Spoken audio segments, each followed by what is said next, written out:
para o momento Papo de Mãe. Sabemos que há muitas crianças que vivem em abrigos pelo país, mas não estão aptas para a adoção.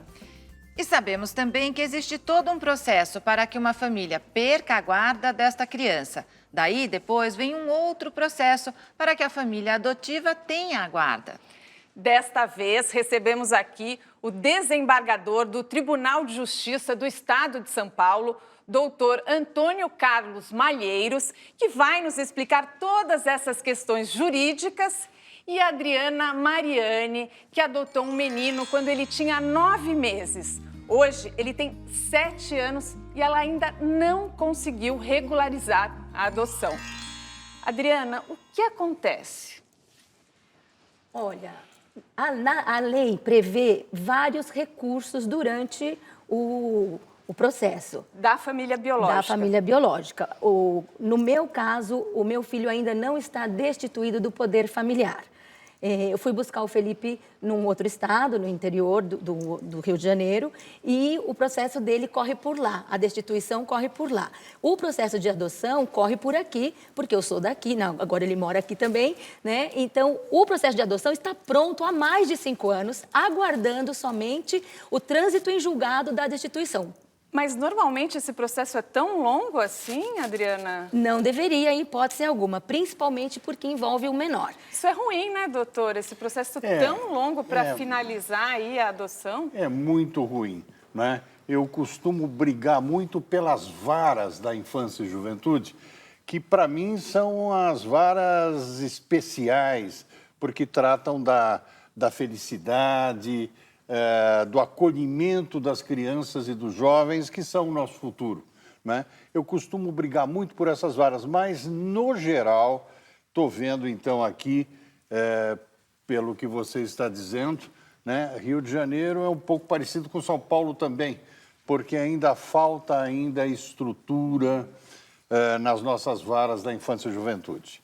Agora, não há a menor sombra de dúvida que não pode ser um processo vapt-vupt, né? Você tem que tomar cuidado para saber se aquele casal que está sendo destituído do seu poder familiar, ele merece mesmo esta coisa terrível que é a destituição. Então, ele tem direito à defesa, é o devido processo legal, tem que ter. Agora, eu não sou contra os recursos, mas eu sou contra a demora no julgamento desses recursos. Precisa ser uma coisa realmente... Os prazos também, né, doutor? Os prazos precisam ser cumpridos. Exatamente, exatamente. Então, precisa ser algo mais ágil, né? Mas garantindo o direito de defesa daqueles casais, daquelas pessoas que estão perdendo o poder familiar. Doutor. E só depois disso é que começa o processo de adoção, onde nós também temos que ter um pouco de calma para saber para quem nós estamos entregando nossas crianças. Sim, mas, por exemplo, como explicar no caso da Adriana que você passou pelo processo de adoção, ficou no Cadastro Nacional de Adoção, ficou ali para ser habilitada, passei por todas as fases. Na hora que o filho apareceu para ela, teoricamente, ele estava apto à adoção. Não? Como é que acontece isso da criança estar lá apta à adoção? Quer dizer, ele passa a se tornar o filho dela, mas daí depois ela vai descobrir que ainda tinha uma situação mal resolvida. Não, não é isso. É que a presença dessa criança na vida dela se fez no momento que esta criança está abrigada e se começa um processo de destituição do poder familiar.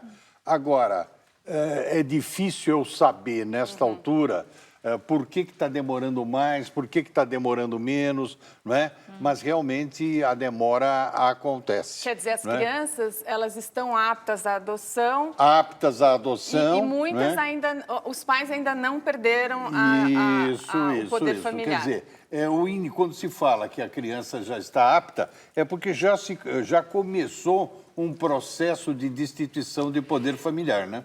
E, Adriana, o que te prejudica no dia a dia de você não ter esse processo regularizado? A primeira coisa é que eu não sou reconhecida como mãe do meu filho. Primeira coisa. Eu sou a mãe dele. Eu tenho um papel onde está escrito que eu sou a guardiã. É só isso que eu tenho. Um documento onde não consta o nome dele, que é o nome que eu escolhi, como vocês têm filhos, vocês escolheram os nomes dos seus filhos, eu escolhi o nome do meu. Eu não tenho nada em nenhum lugar escrito o nome que eu escolhi para o meu filho. Com o seu sobrenome? Com o meu sobrenome, o primeiro nome também, que também não é nem o caso. Às vezes diz assim, mas você trocou porque você quis. Poderia ter mantido o primeiro nome. Poderia, mas não é o sobrenome, não faz diferença. Todos os direitos, Exato, são os direitos. Meu filho não existe legalmente, né? Então, eu passo muito estresse, assim... Eu nem sei descrever já hoje, porque é tão cansativo e desgastante esse processo durante a guarda, porque, por exemplo, a carteirinha do plano de saúde está no nome da certidão, que não é o nome dele. E que não tem o seu nome? Não tem nada meu, absolutamente nada meu. Nenhum documento que eu tenha, por exemplo, na escola, né? Como a gente tem facilidades, né? Conversei com a diretora, com a escola inteira e tal, a gente consegue usar o nome social, né? O nome afetivo, que existe uma lei já para o nome afetivo, mas é só no Rio de Janeiro, não está vigente em São Paulo ainda.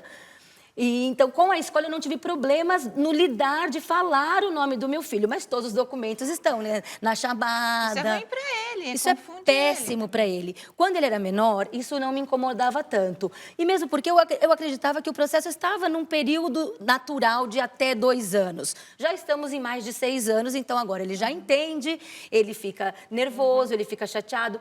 Eu vou dizer assim, ele não entende exatamente essa mudança de nome, ele ainda não, né? Mas ele percebe que isso me afeta muito. Então, Adriana, a gente vai continuar daqui a pouco. Acho que o doutor pode até explicar melhor como acontece isso, porque eu imagino que tem outros pais nessa situação. Adriana, muitos. Eu represento um grupo hoje. Represento um grupo de pais nessa situação.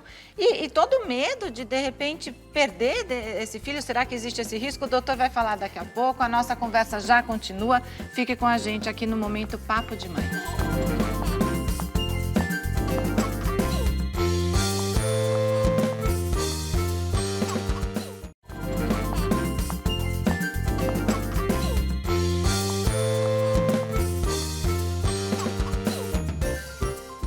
Estamos de volta com o Momento Papo de Mãe.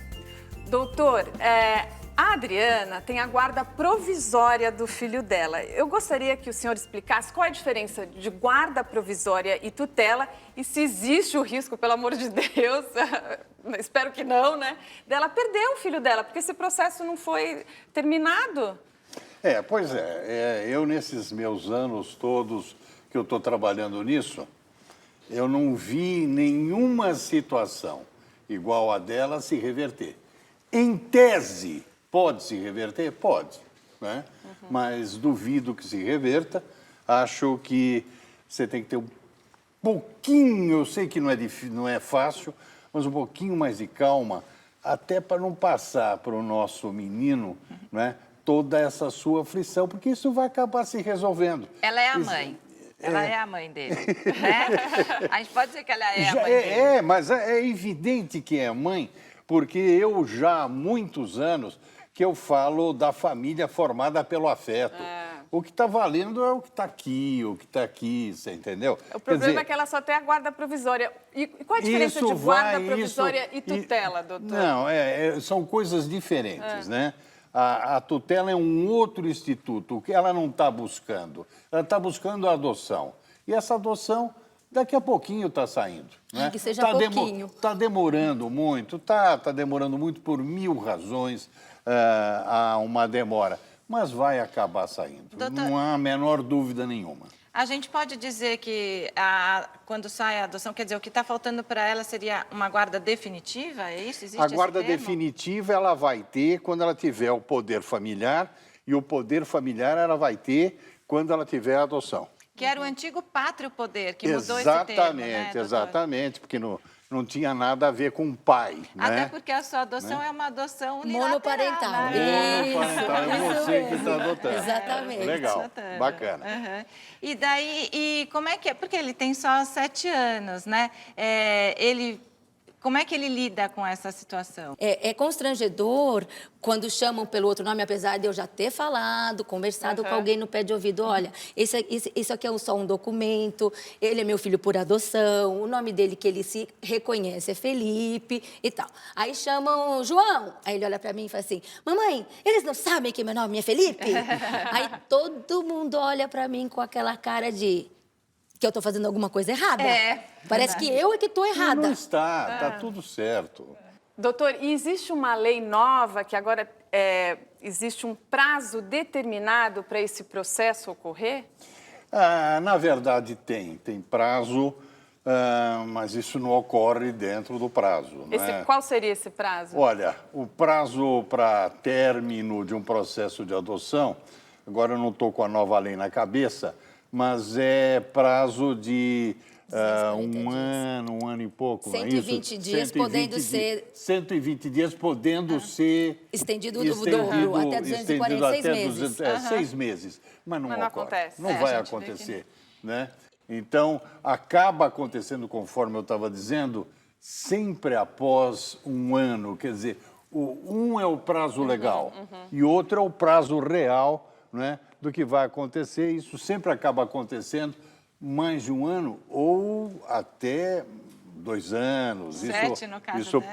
pode, mas isso é excepcional. Entendi. Né? E, Adriana, existe também alguma coisa assim mais confusa em relação às leis? Existe, por exemplo, tem lei que é federal, tem lei que é estadual. Sim. O caso do seu filho ocorre no Rio de Janeiro, mas você mora em São Paulo. Isso tudo também dificulta? Eu acredito que isso retarde um pouco também o caminhar do processo de destituição, né? É o que eu preciso para concluir a adoção do meu filho. A destituição da família biológica dele. Isso, porque ele nasceu no estado do Rio de Janeiro. Entre outras coisas também, tem a lei do nome afetivo, por exemplo, que é só uma lei estadual. Se ela já fosse uma lei federal, eu já estaria pelo menos com a documentação que eu preciso utilizar no dia a dia no nome dele. E o processo continuaria correndo pelo tempo que precisasse, eu não passaria por essas situações diárias, né, constrangedoras de troca de nome, de confusão de nome. Doutor, o importante é que a Adriana está fazendo tudo dentro da lei, né? Uma adoção certinho. correta, que a gente sabe que isso é importantíssimo. Porque o que a gente vê de gente cortando o caminho por meios ilegais e irregulares, pode, né, doutor? Daí é pior, né? Tudo parece que é mais fácil, mas quando chega no final, as encrencas são absolutamente terríveis. Ela está fazendo tudo certinho, daqui a pouco terminou. Ó, graças a Deus você tem o seu filho. Isso, não é o mais seu importante. filho é o mais importante. E a gente vai torcer para que esse processo termine logo, mas o importante é que você está aí com o seu filho. Infelizmente, o nosso tempo terminou. Adriana, muito obrigada por dividir a sua história com a gente. E você aí representa vários grupos de mães, Isso, né? Na verdade, foi assim. Quando eu me irritei de vez com a situação e legalmente não havia mais nada que pudesse ser feito, eu decidi procurar para saber se tinha mais alguém numa situação parecida, para a gente juntar e fazer força, né? No caso, um abaixo-assinado ou alguma coisa parecida. Em 2 dias apenas, eu consegui juntar mais de 40 famílias. No Brasil inteiro, tem famílias há mais de 8 anos, 10 anos aguardando a conclusão. Então, hoje eu represento essas famílias. E quem quiser entrar em contato com você, é só procurar nas redes sociais. Isso, só procurar o meu nome nas redes sociais. Quando achar uma foto da comissária ruiva com o filho mais lindo do mundo, sou eu. Aí me chama lá que eu ponho no nosso grupo. Doutor, muito obrigada pelas orientações aqui no Momento Papo de Mãe, importantíssimas. Muito obrigado. A gente vê que tem leis que funcionam no papel, ainda não funcionam na prática, e outras leis que ainda precisam mudar, né, doutor? Com certeza, Muita é coisa verdade. para evoluir. É verdade. E obrigada também a você que nos assiste. Aqui no Momento Papo de Mãe, nós falamos dos nossos filhos em todas as fases da vida. E quem quiser sugerir um tema, é só escrever pra gente. Até o próximo programa. Até lá, tchau!